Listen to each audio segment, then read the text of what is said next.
कानपुर में विनीत दुबे जो कि एक असिस्टेंट इंजीनियर थे, उनकी हेयर ट्रांसप्लांट से मौत हो गई। अब जो जानकारी सामने निकल के आ रही है वो ना सिर्फ दर्दनाक है बल्कि चौंकाने वाली भी है। दरअसल हुआ ये था कि 13 मार्च को विनीत दुबे एक प्राइवेट क्लिनिक में गए थे अपना हेयर ट्रांसप्लांट कराने के लिए।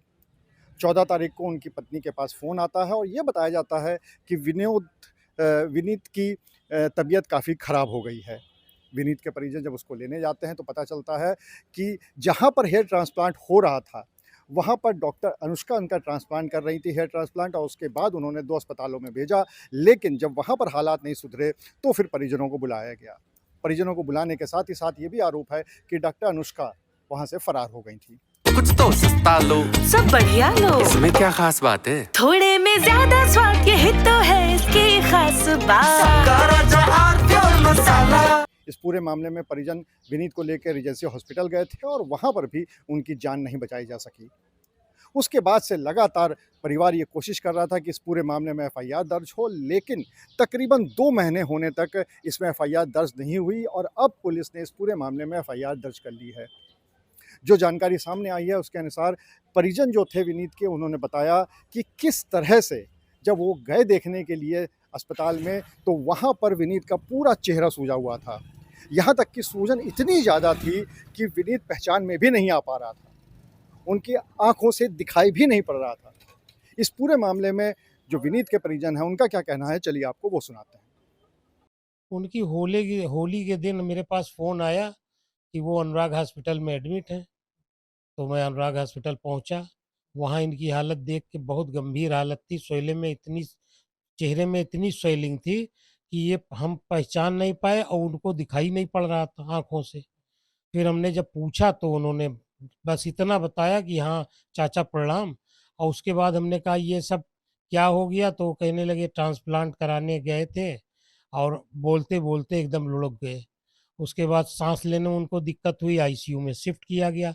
फिर दोपहर में उनको रीजेंसी में शिफ्ट किया गया, जहाँ दूसरे दिन डेथ हो गई उनकी।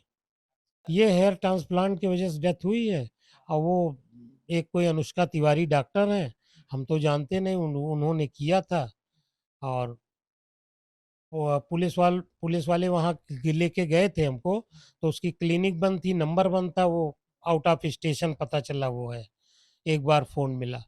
फिर यहाँ पे आए अनुराग हॉस्पिटल में, तो यहाँ डॉक्टरों ने बताया कि वो एडमिट कर गई थी, 5,000 रुपए कैश और 5,000 ऑनलाइन दे गई थी। और फिर वहाँ से कुछ क्लू मिला कि कहीं और एडमिट ये रात में किए थी। वहाँ भी गई पुलिस, तो उन्होंने कहा हमारे यहाँ नहीं आए थे। आए थे तो ये कोई दर्द की दवा लेने आए थे। तो ये सब कुल मिला के ये कोई साजिश लग रही है हमें। इसकी इसकी क्लियर जाँच होनी चाहिए और निष्पक्ष जाँच होनी चाहिए। अच्छा, आपको लगता है कि जहाँ हेयर ट्रांसप्लांट कराया था वही लोग ही एडमिट करा के भाग गए? हाँ, वही वो तो अनुराग हॉस्पिटल में बताया कि वो छोड़ के चली गईं, होली के दिन। हाँ, जान ले ली और उसकी रिकॉर्डिंग भी है हमारे पास। उसकी रिकॉर्डिंग भी है, उसी ने फ़ोन किया होली के दिन और उस वो वहाँ नहीं मिली हमें। फ़ोन करके वो छोड़ के चली गई। 10,000 रुपए वहाँ जमा कर गई। 5,000 कैश, 5,000 ऑनलाइन। हैं, मुकदमा तो होली के दूसरे दिन की घटना है और मुकदमा ये मई है, 7 मई को जमा हुआ है। हम लोग न्याय चाहते हैं। वो लोग खुलेआम घूम रहे हैं, बैठे हैं, कहीं कुछ नहीं हो रहा है। हम लोग न्याय चाहते हैं। इस पूरे मामले में आखिरकार 2 महीने बाद पुलिस ने एफआईआर दर्ज कर ली है।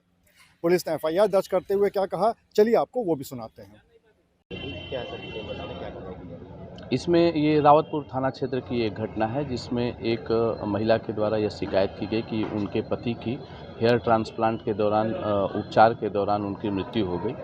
इसमें प्रारंभिक जांच की गई थी जिसमें कुछ ऐसे तथ्य मिले जिस पे ये ज़रूरी लगा कि उस पे विवेचना की जाए। इसके क्रम में एक अभियोग दिनांक 9 को रावतपुर पे डॉक्टर के खिलाफ पंजीकृत किया गया है जिसमें विवेचना की जा रही है और जो भी साइंटिफिक एविडेंस हैं और अन्य जो साक्ष्य हैं उसको कलेक्ट किया जा रहा है। सबसे दर्दनाक बात यह है कि विनीत की पत्नी के साथ साथ जुड़वां बच्चे भी थे और उनकी उम्र मात्र 2.5 साल है। यानी विनीत के जाने से एक हंसता खेलता परिवार पूरी तरह से बिखर गया। जो जानकारी सामने आई है उसके अनुसार मौत से कुछ दिन पहले ही विनीत की पीएचडी पूरी हुई थी। वो कंप्यूटर साइंस से यहाँ के HBTU से पीएचडी कर रहे थे और मौत से कुछ ही दिन पहले उनकी पीएचडी भी पूरी हो गई थी और उनकी बात चल रही थी अमेरिका की एक कंपनी में, जहाँ पर बहुत अच्छे पैकेज पे उनको बुलाया जा रहा था। सिर्फ इतना ही नहीं, बल्कि पहलगाम हमले से पहले जब यहाँ पर पीएम मोदी के आने का कार्यक्रम था, जिसमें पीएम मोदी को मेट्रो के उद्घाटन करने के साथ साथ जो यहाँ का पनकी पावर प्लांट है उसका भी उद्घाटन करना था, तो वहाँ पर जो प्रेजेंटेशन पेश करना था वो भी विनीत को ही करना था, क्योंकि विनीत वहीं के पावर प्लांट में असिस्टेंट इंजीनियर थे, काफ़ी पढ़े लिखे थे, काफ़ी उनको जानकारी थी, वो वहीं के परिसर में रहते थे और इस पूरे प्रेजेंटेशन का जिम्मा भी उन्हीं को दिया गया था। लेकिन मौत के क्रूर हाथों ने पूरे परिवार से उनको छीन लिया और अब परिवार ये चाहता है कि विनीत की मौत के बाद उनको न्याय मिल सके। अनुराग अग्रवाल, TV9 कानपुर। थोड़े में ज्यादा स्वाद यही तो है इसकी खास बात। वाओ मम्मा, क्या स्वाद है। अरे मेरे राजा, मसाला